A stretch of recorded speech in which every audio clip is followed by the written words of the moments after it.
देखो, जैसा कि आपको मालूम है कि किसी भी पॉइंट पे जब हम dy by D x find करते हैं किसी भी कर्व से, तो dy बाई डी एक्स की जो वैल्यू होती है वो एक्चुअल में उस पॉइंट पे टेंजेंट का स्लोप होता है। जिस पॉइंट पे भी आपने dy बाई डी एक्स निकाला उस पॉइंट पे आपको टेंजेंट का स्लोप मिल जाता है। और इसीलिए आप कैलकुलस की मदद से हम किसी भी कर्व के टेंजेंट की इक्वेशन लिख सकते हैं किसी पॉइंट पे। आपको पॉइंट मालूम है से x1, y1, और उस पॉइंट पे टेंजेंट की इक्वेशन लिखनी है, तो आप उस पॉइंट पे पहले तो dy बाई डी एक्स की वैल्यू फाइंड कर लो। जो dy बाई डी एक्स की वैल्यू निकल कर आएगी वही टेंजेंट का स्लोप हो जाएगा, यानी m हो जाएगा। टेंजेंट का स्लोप मिल गया m, पॉइंट हमें पहले से ही पता है x1, y1, तो हम टेंजेंट की इक्वेशन लिख सकते हैं y minus y1 is equal to m times x minus x1।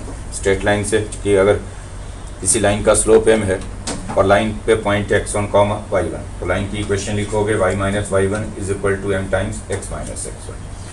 फिर ये आपको पता है कि टेंजेंट के परपेंडिकुलर जो लाइन होता है उसी को हम नॉर्मल बोलते हैं। कोई भी कर्व है, अगर आपने किसी पॉइंट पे टेंजेंट ड्रॉ किया, ये मान लो आपने टेंजेंट ड्रॉ कर दिया किसी भी पॉइंट पर, से ये P पॉइंट पे टेंजेंट है, तो इसी पॉइंट पे P पॉइंट से अगर हम वो लाइन ड्रॉ करें जो टेंजेंट के परपेंडिकुलर है, ये तो ये लाइन कहलाएगा normal.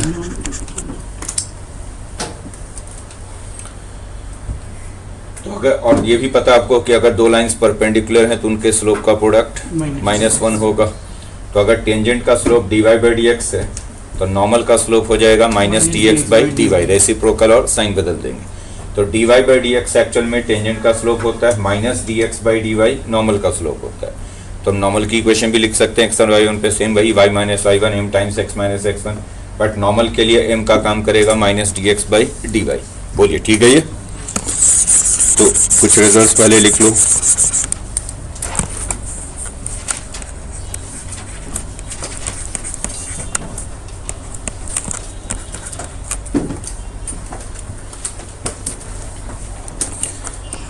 dy by D x ये होता है slope of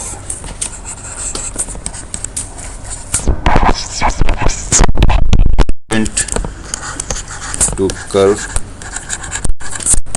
eight the point x, y। जिस पॉइंट पे हम dy बाई डी एक्स निकालेंगे उस पॉइंट पे टेंजेंट का स्लोप है ये। तो जहां भी आप dy बाई डी एक्स निकालते हो वो एक्चुअल में आप टेंजेंट का स्लोप फाइंड करते हो, माइनस dx बाई dy।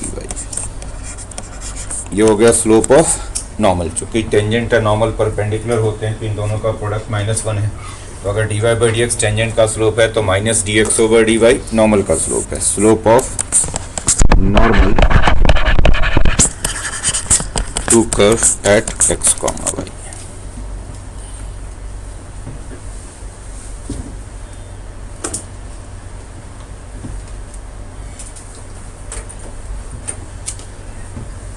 बड़ा क्लियर है कि जिस पॉइंट पे dy बाई डी एक्स 0 आएगा, जिस भी पॉइंट पे dy बाई डी एक्स की वैल्यू 0 आ गया मतलब वहां पे टेंजेंट का स्लोप 0 है, और टेंजेंट का स्लोप 0 है दैट मीन्स की टेंजेंट हॉरिजॉन्टल है, एक्स एक्सिस के पैरेलल है। तो जहां जहां भी dy बाई डी एक्स 0 होता है वहां पे अगर आप टेंजेंट ड्रॉ करोगे तो टेंजेंट हॉरिजॉन्टल रहेगा। कन्वर्स भी ट्रू है कि अगर किसी पॉइंट पे टेंजेंट हॉरिजॉन्टल दिखाई दे रहा है तो हम स्ट्रेट अवे कह देंगे कि उस पॉइंट पे dy बाई डी एक्स 0 है।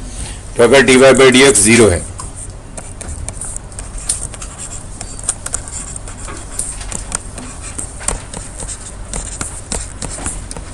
तो tangent is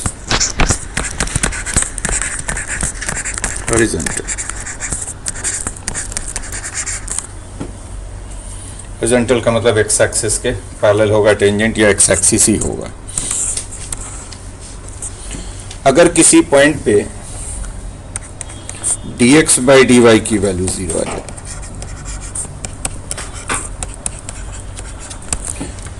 dx by dy 0 का मतलब है कि dy ओवर dx डिफाइंड नहीं है, 1 ओवर 0, और dy बाई dx डिफाइंड नहीं है दैट मीन्स कि टेंजेंट का स्लोप डिफाइंड नहीं है। टेंजेंट का स्लोप डिफाइंड नहीं है दैट मीन्स टेंजेंट वर्टिकल है, एक्स एक्सिस के परपेंडिकुलर। ये आपको पता ही है कि वर्टिकल लाइन का स्लोप डिफाइंड नहीं होगा। तो जिस पॉइंट पे dy बाई dx 0 हो वहां पे हॉरिजॉन्टल टेंजेंट बनेगा, जिस पॉइंट पे dx बाई dy 0 हो वहां पे वर्टिकल टेंजेंट बनेगा, एक्स एक्सिस के परपेंडिकुलर टेंजेंट बनेगा। Tangent is vertical.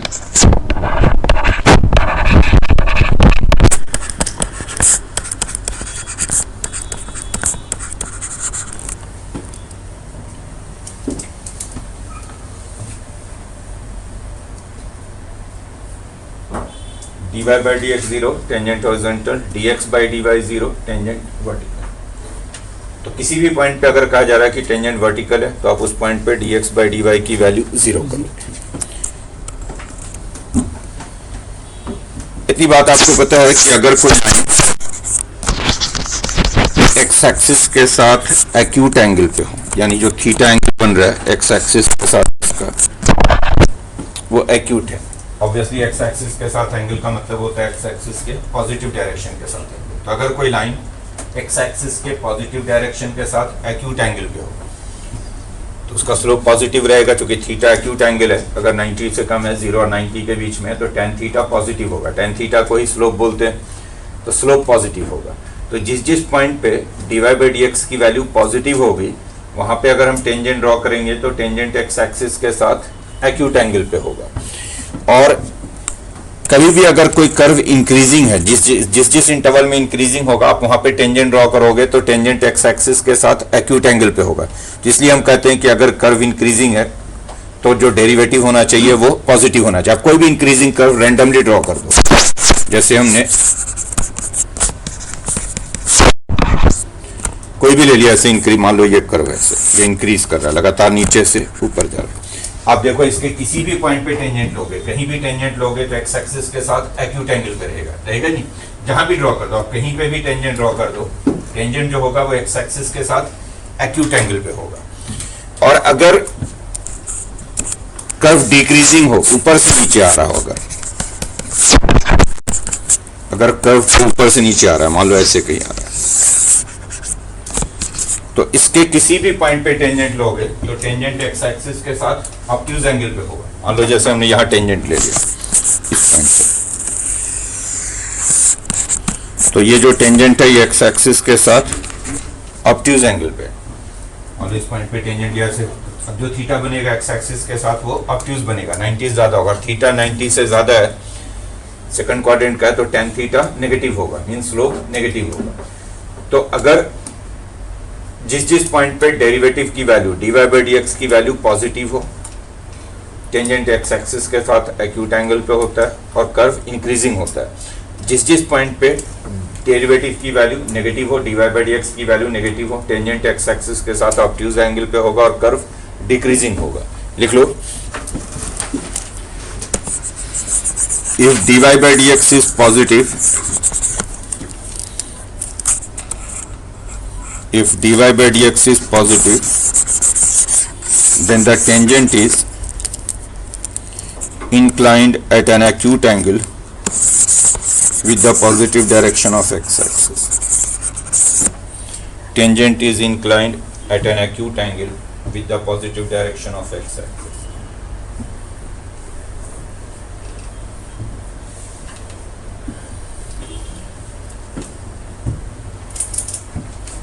अगर dy by dx पॉजिटिव है तो टेंजेंट का एक्स एक्सिस के साथ एंगल एक्यूट है। उसके बाद लिखो, if dy by dx is negative, if dy by dx is negative, then the tangent is inclined at an obtuse angle with the positive direction of x-axis. At an obtuse angle with the positive direction of x-axis.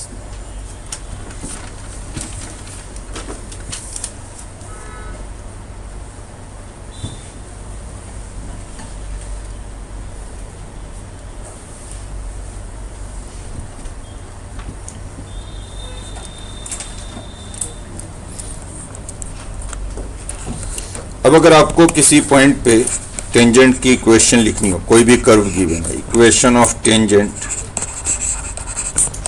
Eight x1,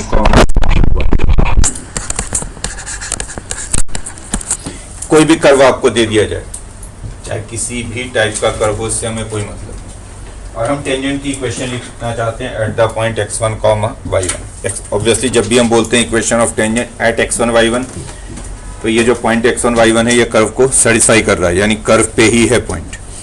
और हम tangent लिखेंगे तो क्या लिखेंगे tangent की equation, y minus y1 is equal to m times, यहाँ पे m का क्या मतलब है, m का मतलब है dy by dx eight the point x1 comma y1। जो x1 y1 पे डेरिवेटिव निकालेंगे वही m है, तो y minus y1 m times x minus x1। तो जब भी टेंजेंट की इक्वेशन लिखनी हो तो सबसे पहले तो आप dy बाई डी एक्स की वैल्यू फाइंड करोगे eight the point x1 y1, वही m बन गया, और उसके बाद टेंजेंट की इक्वेशन लिख दोगे y minus y1 m times x minus x1। अगर नॉर्मल की इक्वेशन लिखनी हो x1 y1 पे,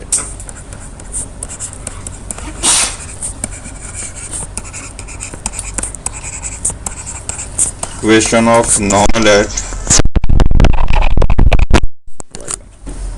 तो फिर वही इक्वेशन लिखेंगे y minus y1 is equal to m times, but इस बार m क्या हो गया एक्चुअल में, नॉर्मल का स्लोप, और नॉर्मल का स्लोप होता है minus D X by D Y at x1 y। Tangent का slope dy by D X, normal का slope minus D X by D Y.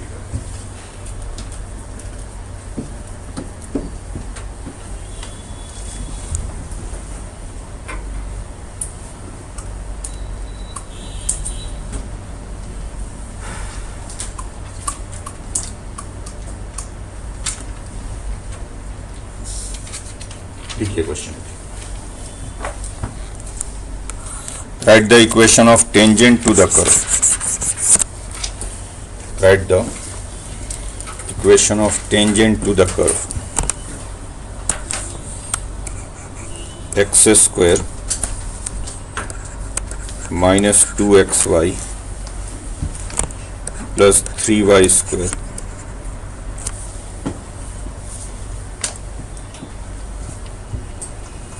is equal to 6 at the point 1 comma minus 1।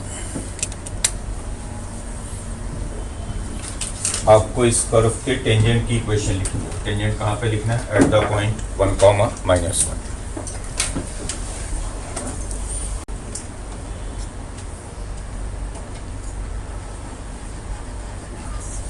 हो गया? ये तो आप देख रहे हैं कि 1 कॉमा माइनस 1 इसे सेटिस्फाई कर रहे हैं। तो इस कर्व का पॉइंट है, टेंजेंट की इक्वेशन लिखनी है, तो स्लोप चाहिए होगा, यानी d Y by D x चाहिए होगा। तो पहले तो इसको डिफरेंशिएट करें विथ रिस्पेक्ट टू एक्स।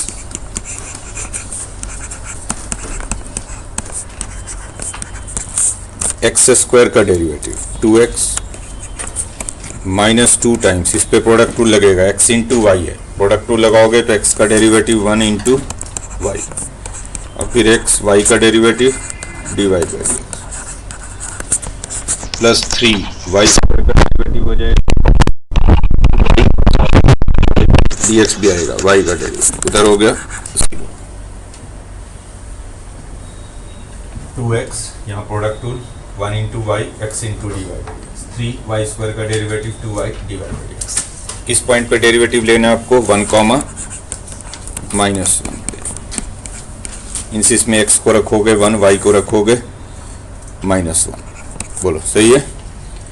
तो हो गया ये 2 तो कॉमन लेकर हट जा रहा है, चूंकि 2 सभी में यहाँ पे और 2 तो कॉमन लेकर हटा दें, बाकी रखें x को 1, तो ये हो गया 1, y को माइनस 1, तो minus 1 plus D Y by D X, again y को माइनस 1, तो minus 3 D Y by D X. बोलो सही है?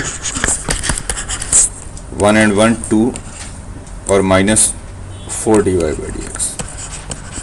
चेक कीजिएगा, सही है? तो D Y by D X आ गया हाफ। आ रहा है नहीं?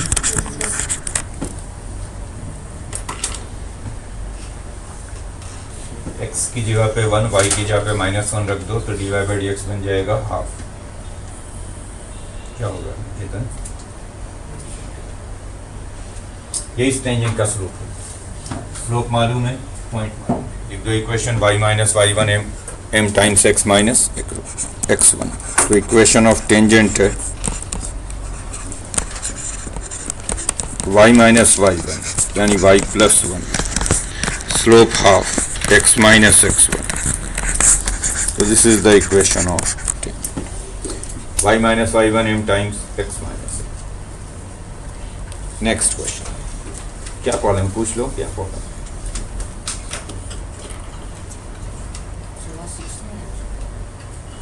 पे 2 कॉमन ले लिया। ये बोल रहे यहाँ पे 6 आना चाहिए। पहले 2 तो सभी में बाहर निकाल दिया था ना, तीनों में 2 था, ये 2 हटा दिया था पहले, उसके बाद x को 1 y को -1, तो ये 1, ये हो गया 1, इनफैक्ट y -1 प्लस dy/dx और वहाँ -3dy।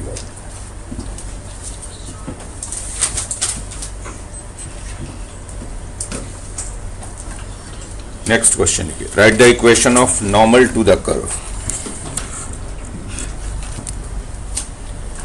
Write the equation of normal to the curve.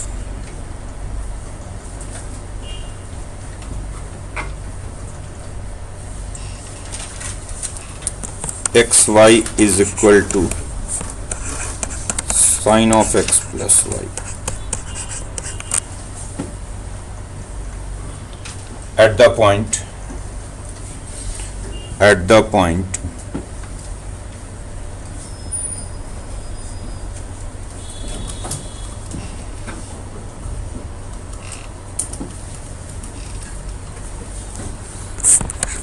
pi, 0, पाई, 0 पे इसके नॉर्मल की इक्वेशन लिखें।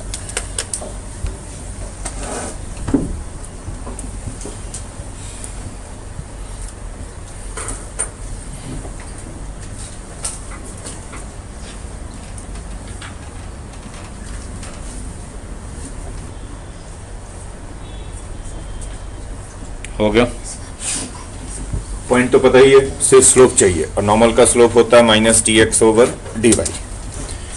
तो अगर इसको पहले डिफरेंशिएट करते हैं विथ रेस्पेक्ट टू x,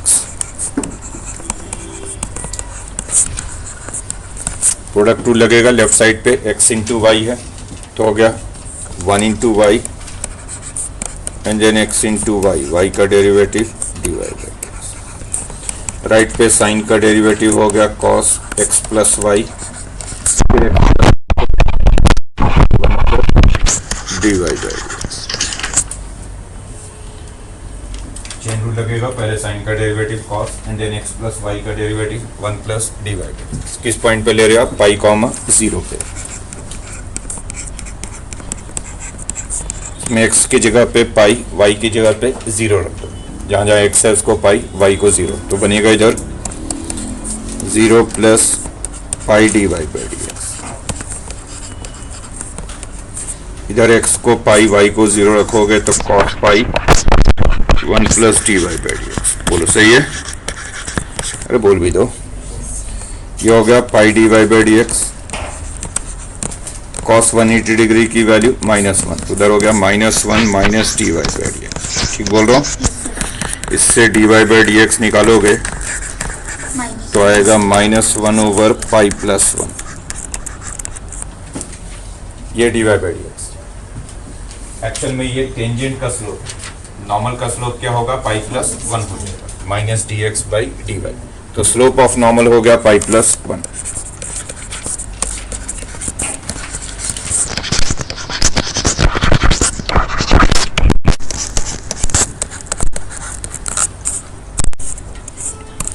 बोलो ठीक है ये?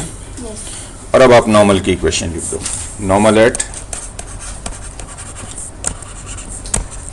पाई, 0, y minus y1 m times x minus x1, यानी y माइनस 0, स्लोप आ गया pi plus 1, x minus pi.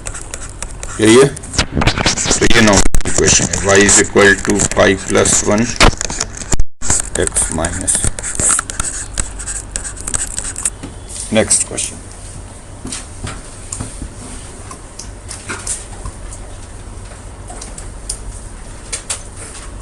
find the point on the curve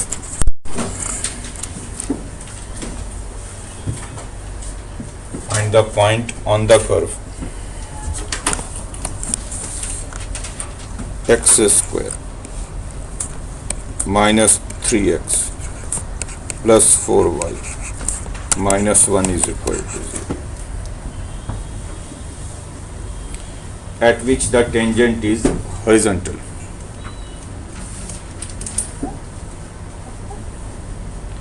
find the point का मतलब है उस पॉइंट के कोऑर्डिनेट्स फाइंड करें। Find the coordinates of the point eight which the tangent is horizontal. इस curve के किस पॉइंट पे टेंजेंट ड्रॉ करेंगे तो टेंजेंट एक्स एक्सिस के पैरेलल है।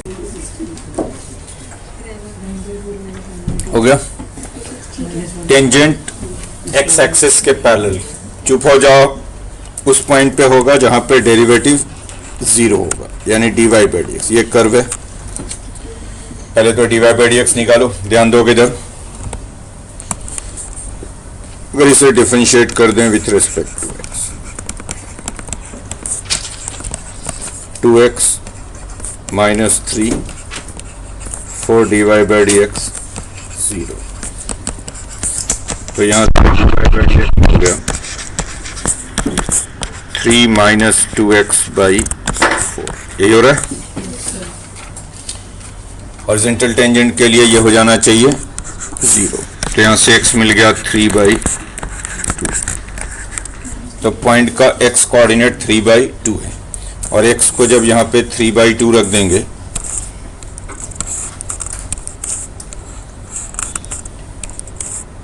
x को जब इसमें 3 बाई 2 रखोगे तो क्या मिलेगा 9 by 4 minus 9 by 2 plus 4y minus. तो यहाँ से 4y की वैल्यू हो गई 1 प्लस 9 बाई 4। तो y मिलेगा अल्टीमेटली 13 बाई 16। बोलो सही है। तो पॉइंट हो गया 3 by 2 comma 13 by 16। The required point is 3 by 2 comma 13 over 16।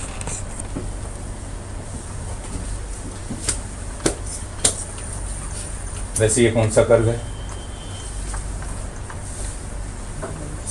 अगर y निकालोगे तो y क्वाड्रेटिक आएगा x में, और x स्क्वायर का कोएफिशिएंट नेगेटिव आएगा। क्वाड्रेटिक है ना ये y की वैल्यू x में, क्वाड्रेटिक y क्या निकल कर आएगा? y की वैल्यू निकल कर आएगी minus 1 by 4x square plus 3 by 4x plus 1 by 4। यही हो रहा है, क्वाड्रेटिक है। x स्क्वायर का कोएफिशिएंट नेगेटिव है, मतलब ये डाउनवर्ड पैराबोला है। और डाउनवर्ड पैराबोला में हॉरिजॉन्टल टेंजेंट कहाँ पे बनेगा? यहाँ पे वर्टेक्स पे बनेगा ना भैया। अगर डाउनवर्ड पैराबोला है ऐसे, ये अगर ऐसे पैराबोला है तो वर्टेक्स पे जो टेंजेंट होगा वही तो हॉरिजॉन्टल होगा ना, जो वर्टेक्स पे टेंजेंट होगा। तो दैट मींस कि ये जो आपने निकाला है ये एक्चुअल में इस पैराबोला का वर्टेक्स है। 3 by 2 comma 13 by 16 is the vertex of this parabola. Next question के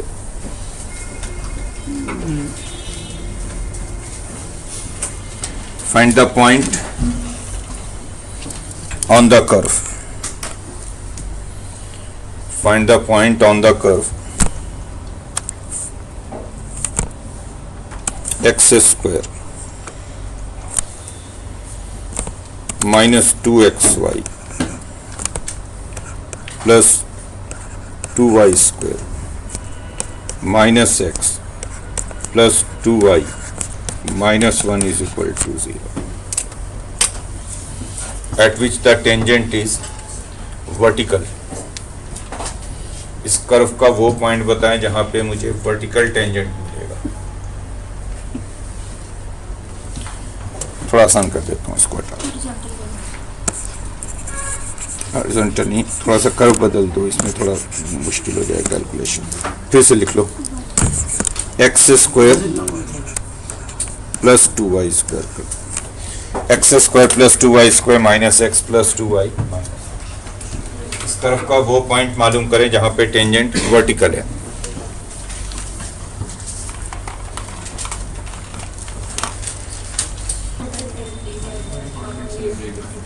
हो गया? देखो यार, इधर देखो, बात बंद करो। ये कर्व है, आपको वो पॉइंट चाहिए जहां पे टेंजेंट वर्टिकल है। वर्टिकल टेंजेंट के लिए dx ओवर dy 0 होना चाहिए। अगर इसको डिफरेंशिएट करें with respect to x, 2x 4y dy by dx minus 1 0। यहां से अगर आप dy by dx निकालोगे तो होगा 1 minus 2x over 4y plus ये for vertical tangent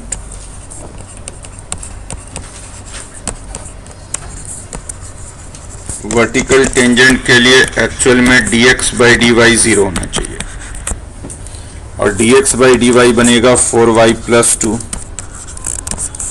over 1 minus 2x, ये 0 होना चाहिए। तो y मिल गया माइनस हाफ। बोलो सही है। इस y की वैल्यू को अगर आप रख दें यहाँ एक कर्व में तो हो गया एक्स स्क्वायर, y को माइनस हाफ रखोगे तो 2 इंटू 1/4 यानी plus half, minus x, y को माइनस हाफ रखोगे -1 -1। फाइनली ये बन रहा है x square minus x minus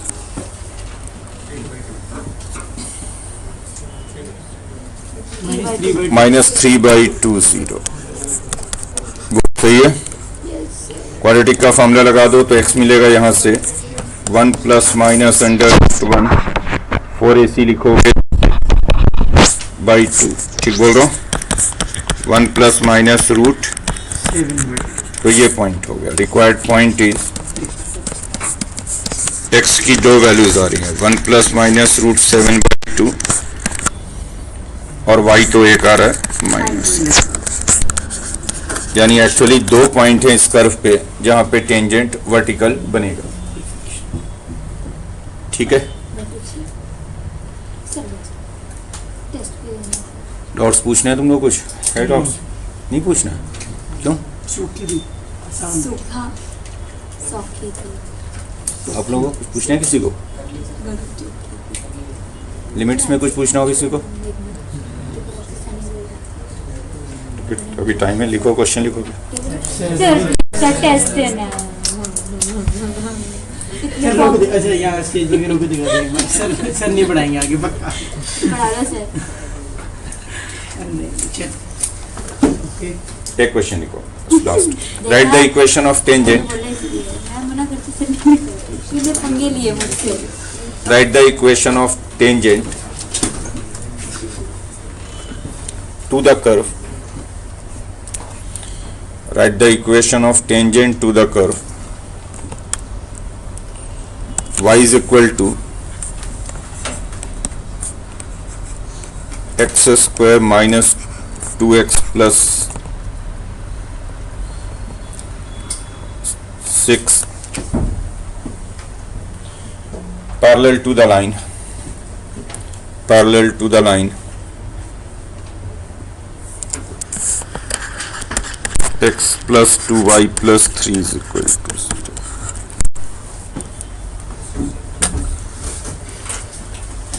आपको इसके टेंजेंट की इक्वेशन लिखनी है। At tangent should be parallel to that line.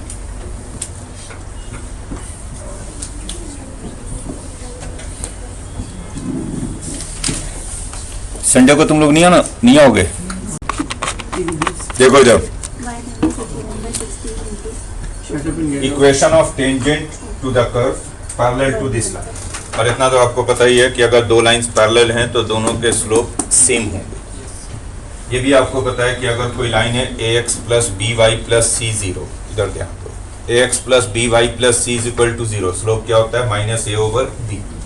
तो ये ax plus by plus c a1 b2, इसका स्लोप होगा -a/b यानी -हाफ। बोल दो ठीक है। ये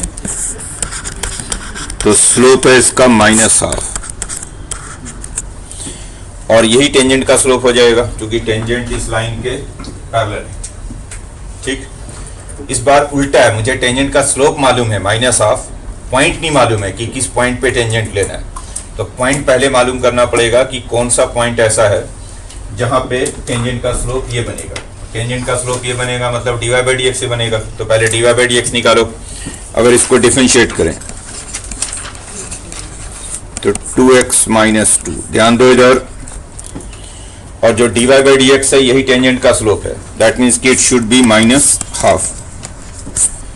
तो यहां से x आ जाएगा 3/4। बोलो ठीक है। ये x की वैल्यू यहाँ रख दोगे तो y मिल जाएगा। y हो गया 9/16 माइनस 3/2 प्लस 6। क्या निकला ये भाई, बता दो जरा। 81/16। 81 तो ये पॉइंट हो गया, यानी जो पॉइंट है उसका x कोऑर्डिनेट 3/4, y कोऑर्डिनेट 81/16 है, जिस पॉइंट पे हमें टेंजेंट की इक्वेशन लिखनी है। तो पॉइंट इज 3/4, 81/16। और अब दोनों चीजें आपको मालूम है, पॉइंट मालूम है, स्लोप मालूम है। पॉइंट स्लोप फॉर्म से इक्वेशन लिख दो टेंजेंट की। तो क्या लिखोगे टेंजेंट की equation? y minus y1, y minus 81/16, m हो गया माइनस।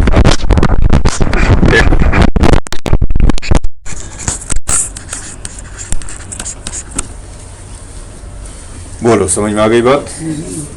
चलिए इसको नेक्स्ट क्लास में करेंगे, मंडे को, संडे में। Write the equation of tangent to the curve y is equal to cos x plus y। इसमें x है माइनस पाई से पाई। Write the equation of tangent to the curve y is equal to cos of x plus y parallel to the line, parallel to the line,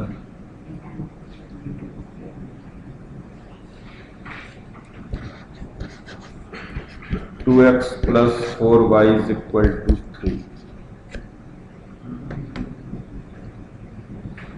आपको tangent की equation लिखनी है, curve की tangent, और tangent इस given line के parallel होनी चाहिए।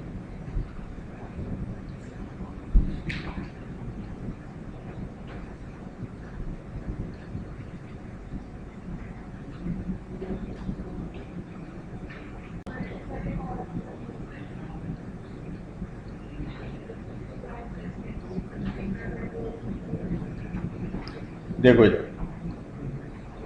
अब टेंजेंट की बात कर रहे हैं। टेंजेंट इस लाइन के पैरेलल है, तो पहले तो आप इस लाइन की स्लोप चेक करो। इस लाइन की स्लोप है -12, है या नहीं? दैट मीन्स टेंजेंट की स्लोप भी यही होनी चाहिए, -12 होनी चाहिए, क्योंकि टेंजेंट इस लाइन के पैरेलल है। और टेंजेंट की स्लोप का मतलब होता है dy/dx, तो dy/dx भी -12 होना चाहिए। तो आप डिफरेंशिएट करो इसको x के रेस्पेक्ट। अगर इसे आप डिफरेंशिएट करते हैं x के रेस्पेक्ट, तो dy/dx cos की डेरिवेटिव माइनस साइन, और उसके बाद ध्यान दें कि x प्लस वाई को भी डिफरेंशिएट करो, तो 1 प्लस,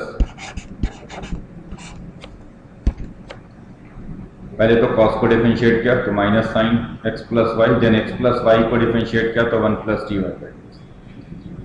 इसमें dy/dx की जगह पे -12 रख दो, क्योंकि टेंजेंट उस लाइन के पैरेलल है, तो टेंजेंट की स्लोप वही होगी -12, तो dy/dx को -12 रख दिया, -12 minus sine x plus y और फिर 1 माइनस। बोलो सही है? बोल दो। इसे सॉल्व करो तो यहाँ से sine of x plus y की वैल्यू 1 है या नहीं?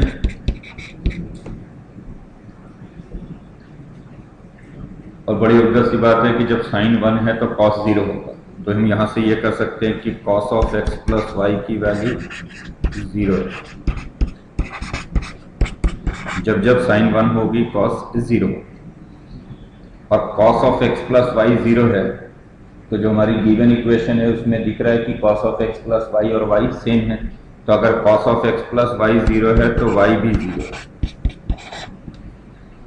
ठीक, क्योंकि y और cos of x plus y same है।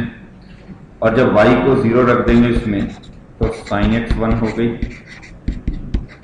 आपने y 0 रख दिया, तो y को 0 रख दिया तो sin x 1 हो गया।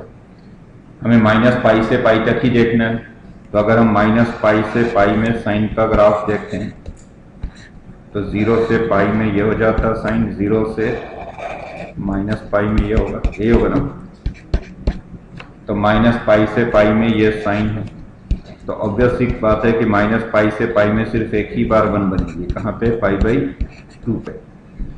माइनस पाई से पाई में साइन की वैल्यू सिर्फ एक ही बार 1 बनेगी, पाई/2 पे। तो x की वैल्यू क्या हो गई, पाई/2। तो हमें पॉइंट पता लग गया, पॉइंट क्या हो गया, पाई/2 कॉमन 0। y तो 0 आ गई थी, x पाई/2, तो पॉइंट ये हो गया पाई/2 कॉमन 0।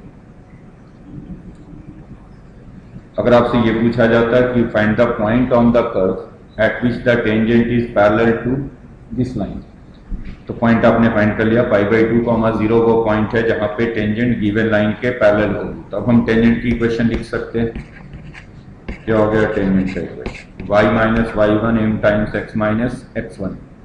x1 y1 तो यही पॉइंट हो गया, पाई/2 कॉमा 0। स्लोप तो हमें पहले से ही पता है कि टेंजेंट की स्लोप है -1/2, तो y minus 0 slope -1/2 x minus पाई/2। अरेंज करोगे तो ये अरेंज करके हो जाएगा x plus 2y is equal to पाई/2। इस बार सही होगा, x plus 2y is equal to पाई/2। ठीक है, ये next question.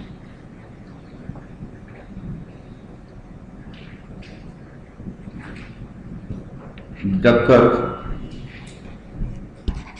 y is equal to ax cube plus bx square plus cx plus 5. The curve y is equal to ax cube plus bx square plus cx plus 5 touches the x-axis. Touches the x-axis at the point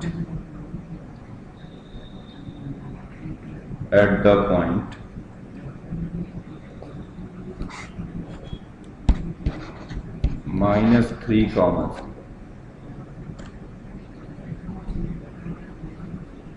and cuts the y-axis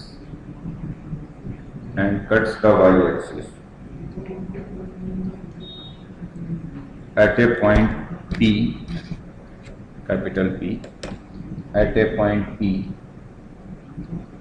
where its slope is 4,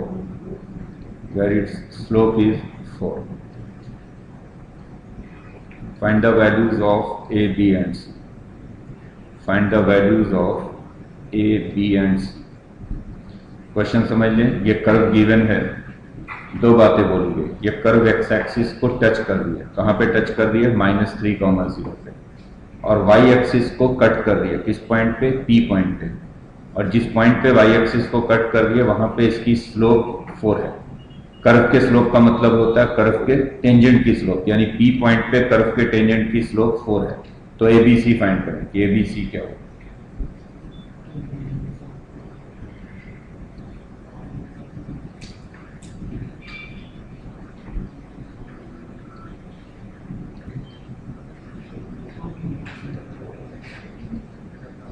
देखो actual में 3 चीजें find करनी है आपको, ABC, तो 3 equation बनाना पड़ेगा ABC में। 3 equation कैसे बनेगा ये देख लो। सबसे पहले तो आपसे कहा गया कर्व एक्स एक्सिस को टच करिए, कहाँ पे, -3,0 मीन्स -3,0 कर्व की पॉइंट है, तो कर्व को सेटिस्फाई करेगी। एक तो ये कंडीशन हो गई।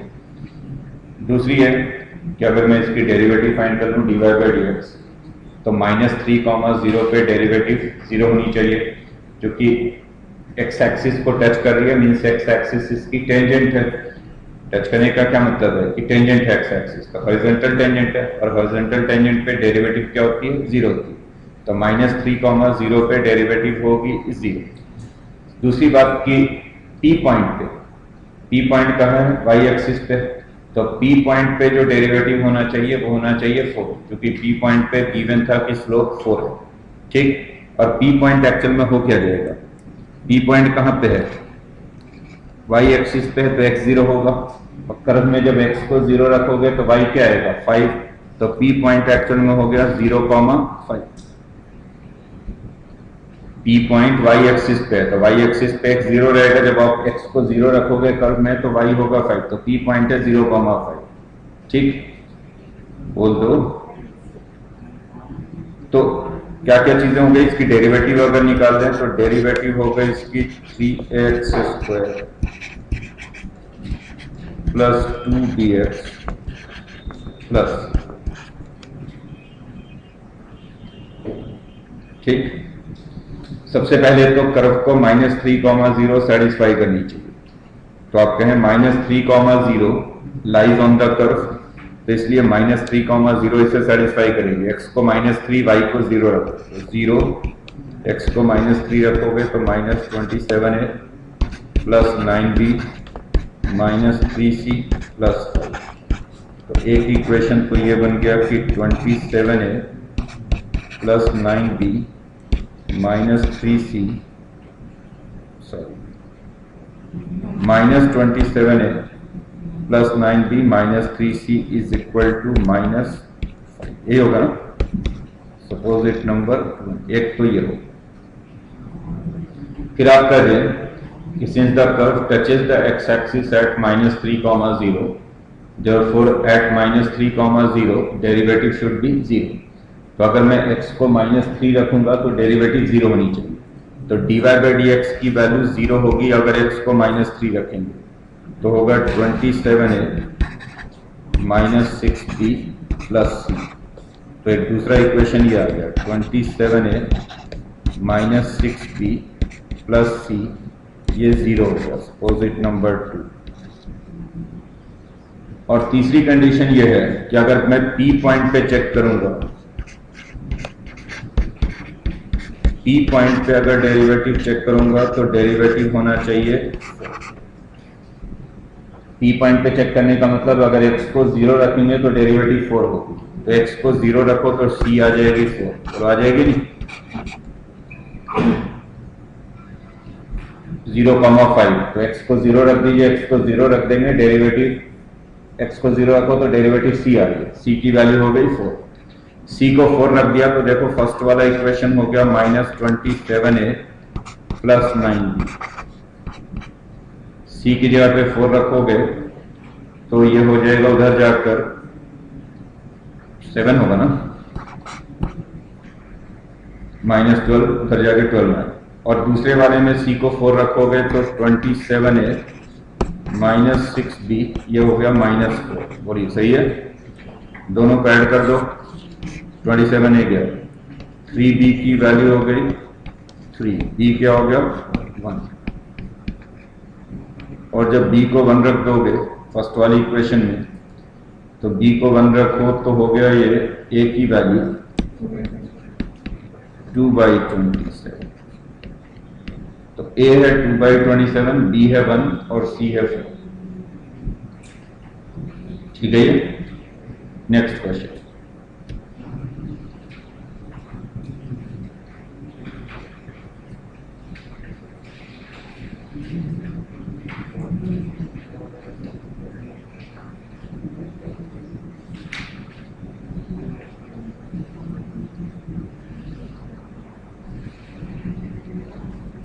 prove that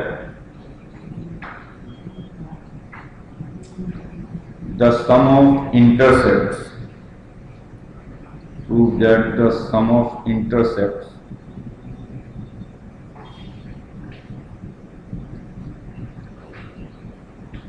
of any tangent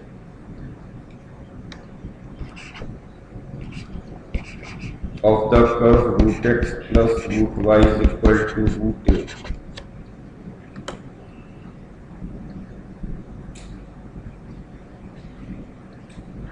is a constant.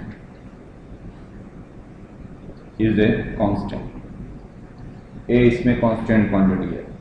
Question क्या है ये सुन लीजिए। आपसे कहा जा रहा है कि अगर मैं इस कर्व की कोई भी टेंजेंट लूं, किसी भी पॉइंट पे टेंजेंट लें, टेंजेंट के दोनों इंटरसेप्ट्स का सम हमेशा कांस्टेंट होगा। यानी अगर मैं टेंजेंट की एक्स इंटरसेप्ट निकालूं और वाई इंटरसेप्ट निकालूं तो दोनों का सम हमेशा कांस्टेंट रहेगा। यानी इस बात पे डिपेंड नहीं करेगा कि हम टेंजेंट कहाँ पे ले रहे हैं, किसी भी पॉइंट पे ले टेंजेंट के इंटरसेप्ट का सम कांस्टेंट है। इंटरसेप्ट जानते हैं क्या होता है, अगर कोई लाइन एक्स एक्सिस को कट कर रही है सपोज a,0 पे, तो उसकी एक्स इंटरसेप्ट a है, और वाई एक्सिस को कट कर रही है 0,b पे, तो उसकी वाई इंटरसेप्ट b है। और किसी भी लाइन की अगर इंटरसेप्ट चेक करनी हो, जैसे ये लाइन है सपोज 3x + 4y + 12 0, तो किसी भी लाइन की x इंटरसेप्ट देखनी हो तो y 0 रख दो, y को 0 रख के जो x की वैल्यू आएगी वो इसकी x इंटरसेप्ट है। जैसे इसमें y को 0 रख देंगे तो x आएगी -4, तो हम कहेंगे इसकी x इंटरसेप्ट है -4। और अगर x को 0 रख दें तो y आएगी -3, तो इसकी y इंटरसेप्ट है -3। एक्चुअल में ये लाइन x एक्सिस को कट करेगी -4,0 पे, y एक्सिस को कट करेगी 0,-3 पे। तो अगर कोई लाइन x एक्सिस को a,0 पे कट कर रही है तो x इंटरसेप्ट a है, y एक्सिस को 0,b पे कट कर रही है तो y इंटरसेप्ट b है। आपको ये प्रूव करना है कि इस कर्व के ओके, देखिए आपसे कहा गया कि एनी टेंजेंट, तो सपोज हमने, ये तो आपको पता है जनरल टेंजेंट लेना है किसी भी पॉइंट पे, तो सपोज आपने टेंजेंट ड्रा किया अल्फा कॉमा बीटा पे, अल्फा बीटा एनी पॉइंट है कर्व की, तो लिख लो suppose the tangent is drawn at any point alpha comma beta. Suppose the tangent is drawn at any point alpha comma beta.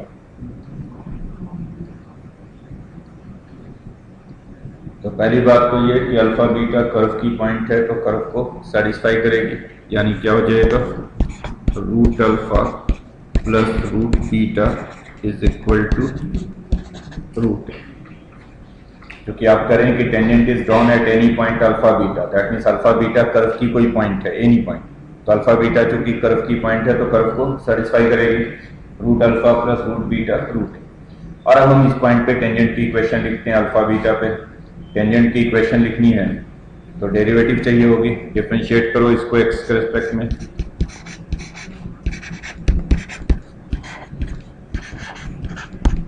Root x की derivative क्या हो जाएगी 1/√y की डेरिवेटिव 1 साथ में y को भी डिफरेंशिएट करोगे तो dy बाई a तो कांस्टेंट है, इसकी राइट साइड पे हो जाएगा 0। यहाँ से dy बाई dx निकाल के देखो तो dy बाई dx की वैल्यू आएगी -√y/√x। टेंजेंट हम कहाँ पे लेना चाहते हैं अल्फा बीटा, तो अल्फा बीटा पे डेरिवेटिव क्या हो जाएगी, x को अल्फा y को बीटा रख दें तो डेरिवेटिव हो गया -√β/√अल्फा, हो गया नहीं, क्योंकि अल्फा बीटा पे लेना है तो x को अल्फा y को बीटा रख दिया, डेरिवेटिव ये हो गया। ये जो डेरिवेटिव आई है यही टेंजेंट की स्लोप हो गई। तो अब आप टेंजेंट की इक्वेशन लिख दो, क्या होगा टेंजेंट की equation y - y1 is equal to m times x - x1। x1 y1 तो पॉइंट हो गई, कौन सी पॉइंट अल्फा बीटा, और m यही हो गई जो डेरिवेटिव है -√β/√अल्फा। तो टेंजेंट की इक्वेशन हो गई y - बीटा -√β/√अल्फा x - सही है।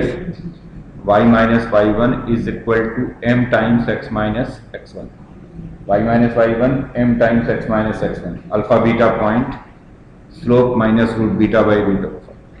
और अब आप इसके दोनों इंटरसेप्ट चेक कर लो, x intercept and y intercept. x intercept किसी भी लाइन की फाइंड करनी हो तो y को 0 रख दो, y को 0 रख के जो x की वैल्यू आएगी वही x इंटरसेप्ट है। तो अगर इसमें y को 0 रख दो टेंजेंट में तो देखो x की वैल्यू याद है alpha plus root alpha beta, आप निकाल के देखो। अगर y को 0 रखोगे तो x की वैल्यू आएगी अल्फा प्लस रूट अल्फा, फिर y इंटरसेप्ट निकाल दो।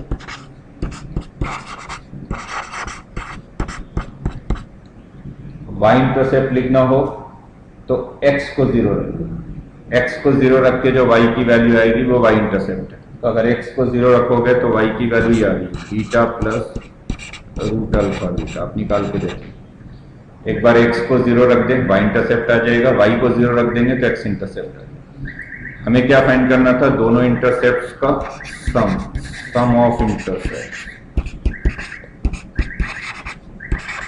तो अगर दोनों इंटरसेप्ट्स को ऐड करेंगे तो alpha plus beta plus 2 root alpha beta, इसको आप ये लिख सकते हैं root alpha plus root beta का होल स्क्वायर, और root alpha plus root beta की वैल्यू पहले आपने लिखी हुई है, क्या लिखी हुई है, रूट ए। तो root alpha plus root beta को रूट ए लिखते हैं, तो ये क्या बन गया एक्चुअल में,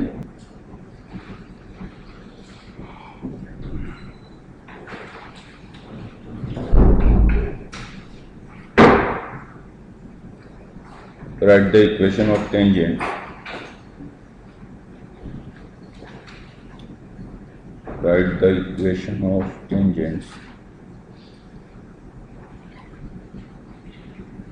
drawn from the point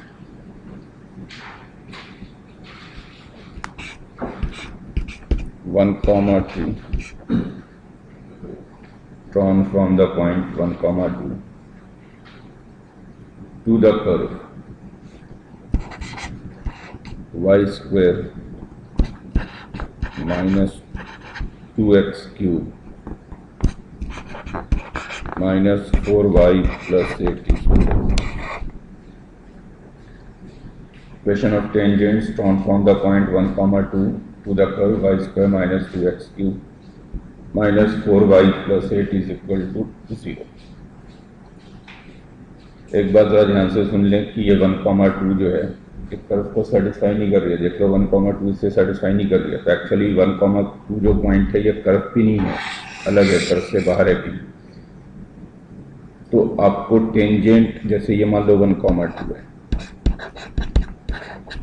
तो टेंजेंट 1 comma 2 से कर्व पे ड्रा करना, 1 comma 2 पे नहीं ड्रा करना। देखा अंदर क्वेश्चन ध्यान से पढ़ा करें, tangent at the point 1 comma 2 and tangent drawn from the point 1 comma 2, ये दो अलग अलग चीजें। 1 comma 2 से आपको कर्व पे टेंजेंट ड्रा करनी है, जैसे ये पॉइंट है 1 comma 2, यहाँ से मान लो एक टेंजेंट ऐसे इधर ड्रा हो गई, कोई मान लो एक ऐसे कोई इधर ड्रा हो गई, तो ये टेंजेंट्स की इक्वेशन निकालनी है आपको कि जो 1 comma 2 से कर्व पे टेंजेंट ड्रा होंगी ये क्या होंगी, करिए से।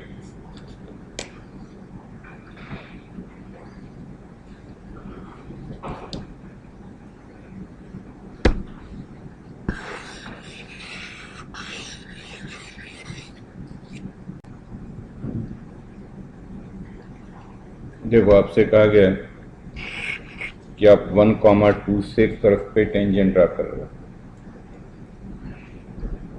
तो टेंजेंट की इक्वेशन क्या, ये कर्व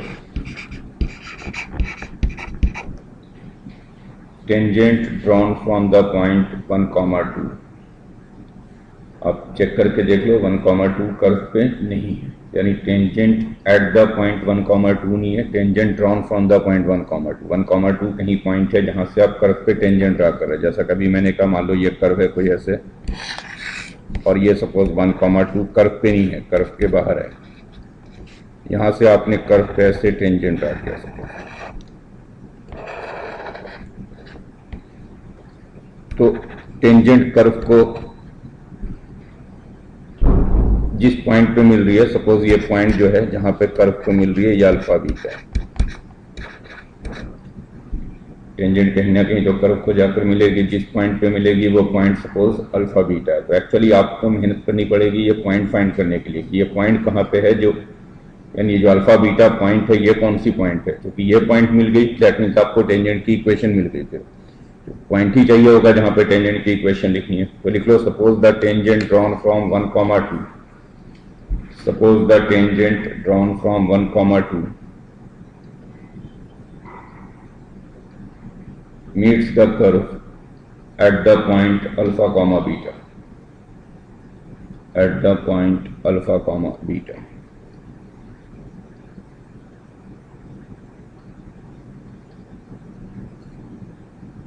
अब हमारी सारी मेहनत लगेगी अल्फा बीटा फाइंड करने में कि अल्फा बीटा क्या है। अब कैसे फाइंड करेंगे, तो सीधी बात यह है कि अल्फा बीटा अगर फाइंड करना है तो हमें दो इक्वेशन अल्फा बीटा में बनानी पड़ेगी, दो इक्वेशन बन गई, सॉल्व करके अल्फा बीटा मिल जाएगी। तो एक इक्वेशन तो खैर ऑब्वियसली बन जा रही है क्योंकि अल्फा बीटा कर्व पे है, तो कर्व को सेटिस्फाई करेगी। तो लिख लो since alpha beta lies on the curve, since alpha beta lies on the curve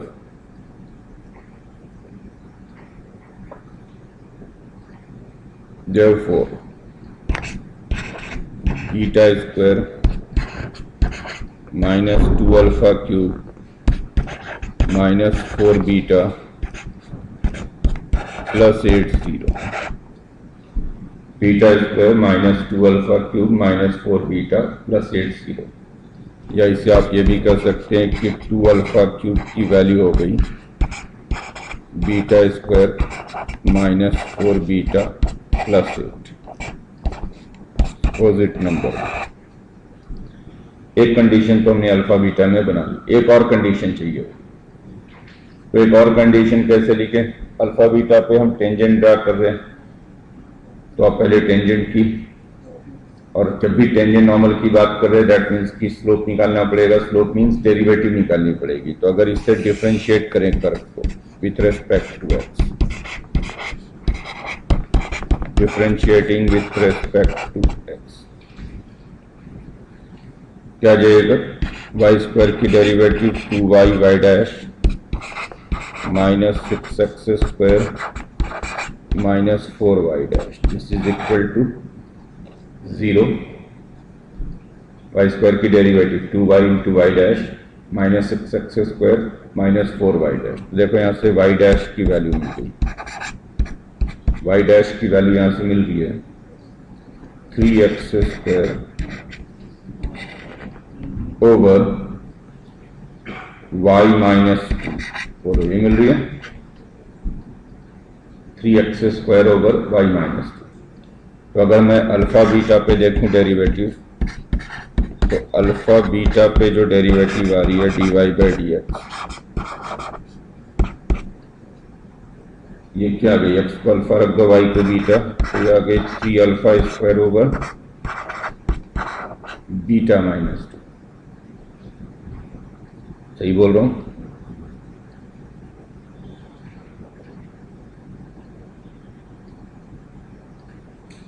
suppose ये जो पॉइंट हमारा गिवन पॉइंट था 1,2, सपोज ये ए पॉइंट था, हमने ए पॉइंट से टेंजेंट ड्रा किया, कर्व को पी पॉइंट पे मिल रही है पी अल्फा बीटा है। टेंजेंट की d Y by D x actual में किसकी स्लोप हो गई है? जो d Y by D x आपने निकाला है ये इसी टेंजेंट की स्लोप हो गई, यानी किसकी स्लोप हो गई? ए पी की।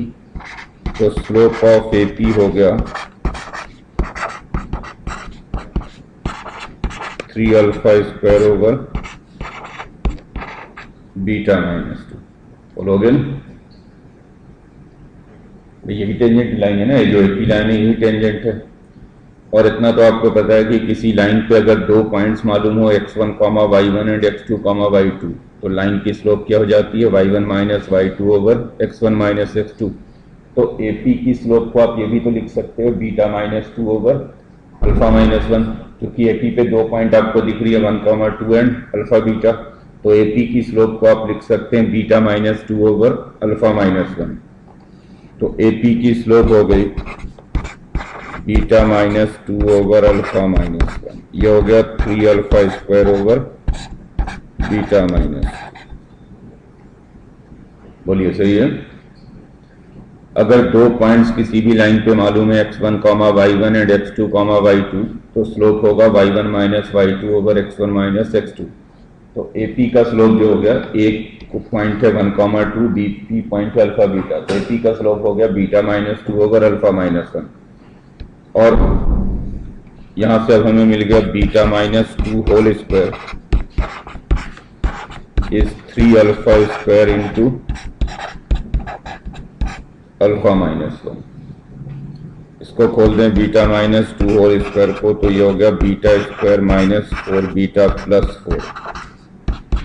इधर हो गया 3 alpha cube minus 3 alpha square. ठीक, अब जो आपने पहले एक इक्वेशन बनाया हुआ है इक्वेशन 1, उसको देखिए। यहां से आप देखो तो आपको बीटा स्क्वायर माइनस 4 बीटा की वैल्यू मिल जा रही है नहीं? बीटा स्क्वायर माइनस 4 बीटा की क्या वैल्यू मिल जाएगी? 2 अल्फा क्यूब माइनस 8। इसको लाकर यहां रख दो, बीटा स्क्वायर माइनस 4 बीटा की वैल्यू। तो अगर आप इक्वेशन 1 का यूज करेंगे तो बीटा स्क्वायर माइनस 4 बीटा की वैल्यू इक्वेशन 1 से मिल रही है 2 अल्फा क्यूब माइनस 8। रख दो यहाँ पे 2 अल्फा क्यूब माइनस 8 प्लस 4। ये हो गई 3 alpha cube minus 3 alpha square using equation 1। एक तरफ ले आओ तो ये इक्वेशन हो गया alpha cube minus 3 alpha square plus alpha cube minus 3 alpha square plus 2 plus 4 inter. बिल्कुल इतना तो क्लियर दिख रहा है कि अल्फा इज इक्वल टू -1 इसे सेटिस्फाई कर दिया। अल्फा को -1 रखो तो ये 0 बन गया। दैट मीन्स कि इसकी एक फैक्टर हो जाएगी अल्फा प्लस 1। बोल हो जाएगी नहीं तो बोल भी दो। और अल्फा प्लस 1 से डिवाइड कर दो तो आपको इसकी दूसरी फैक्टर पता लग जाएगी। जब आप अल्फा प्लस 1 से डिवाइड करोगे तो डिवाइड करके ये बच जाएगा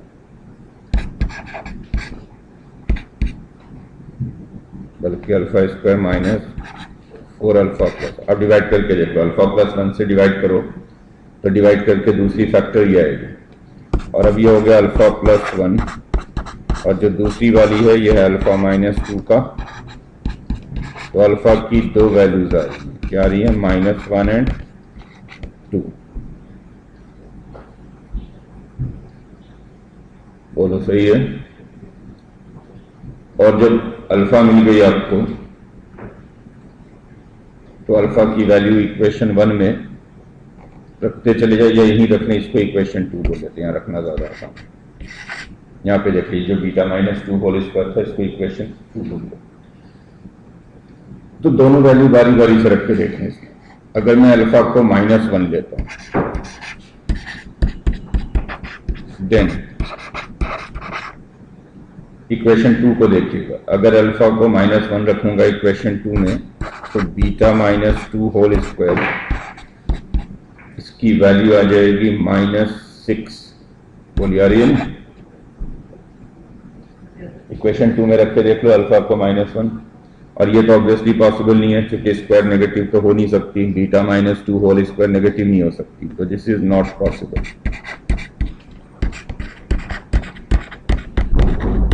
यानी अल्फा इज इक्वल टू -1 की जो पॉसिबिलिटी है ये रूल आउट है। अब हो गया अल्फा 2 अगर लेते हैं, अगर अल्फा को 2 रखोगे इक्वेशन 2 में तो बीटा माइनस 2 होल स्क्वायर ये 12 बनेगा। तो बीटा माइनस 2 बनेगा प्लस माइनस √12 यानी 2√3। तो बीटा की दो वैल्यूज है 2 प्लस माइनस। इसका मतलब ये है कि हमें अल्फा बीटा मिल गया कि अल्फा बीटा जो पॉइंट हो गई, अल्फा की वैल्यू तो हो गई 2 और बीटा की दो वैल्यू हो गई 2 प्लस माइनस। यानी हम 1, 2 से जो टेंजेंट ड्रा कर रहे थे ये टेंजेंट कर्व को 2 पॉइंट पे मिल रही है। एक्चुअली कहने का मतलब ये है कि 1, 2 से कर्व पे 2 टेंजेंट ड्रा हो रही है। एक टेंजेंट ड्रा होगी 2, 2 प्लस 2√3 पे और एक ड्रा होगी 2, 2 माइनस √3 पे। ये तो हो ही सकता है ना कि आप 1, 2 से टेंजेंट ड्रा कर रहे थे, तो एक टेंजेंट इधर ड्रा हो गई तो एक इधर भी ऐसे मान लो ड्रा हो गई, तो 2 टेंजेंट ड्रा हो रही है 1, 2 से। तो 2 पॉइंट में मिल रही है टेंजेंट ये। और अब आपको पॉइंट पता लग गया तो डेरिवेटिव तो आप पहले ही निकाल चुके थे। डेरिवेटिव क्या निकाल चुके थे? देखिए यहाँ पे 3 alpha square over beta minus 2। तो डेरिवेटिव आपने पहले ही निकाला हुआ है। क्या निकाला हुआ है? 3 alpha square over beta minus 2। इसमें अल्फा को 2 रख दोगे तो ऊपर हो जाएगा 12। बीटा को 2 प्लस माइनस 2√3 रख दोगे -2। ठीक, 2 कैंसिल हो गया तो ये प्लस माइनस 2√3 हो गया। यानी ये टेंजेंट की स्लोप हो गई। जब हम पॉइंट प्लस वाली लेंगे तो स्लोप भी प्लस वाली लेंगे 2√3। जब पॉइंट, क्योंकि पॉइंट 2 है ना कि एक 2 प्लस 2√3 और एक 2 माइनस 2√3 है, तो अगर प्लस वाली पॉइंट लोगे तो स्लोप भी प्लस वाली होगी, माइनस वाली पॉइंट लोगे तो स्लोप भी माइनस वाली होगी। यानी आपको 2 टेंजेंट की इक्वेशन मिल गई। क्या हो गई टेंजेंट्स की इक्वेशन? टेंजेंट्स की इक्वेशन हो गई, लिख दो y minus y1 m times x minus x1। x1 y1 जो आपका पॉइंट है, m ये जो डेरिवेटिव है स्लोप, तो हो गया y minus 2 plus minus 2√3 m हो गया प्लस माइनस 2√3 x माइनस, तो ये आंसर होगा y minus y1 m times x minus x1।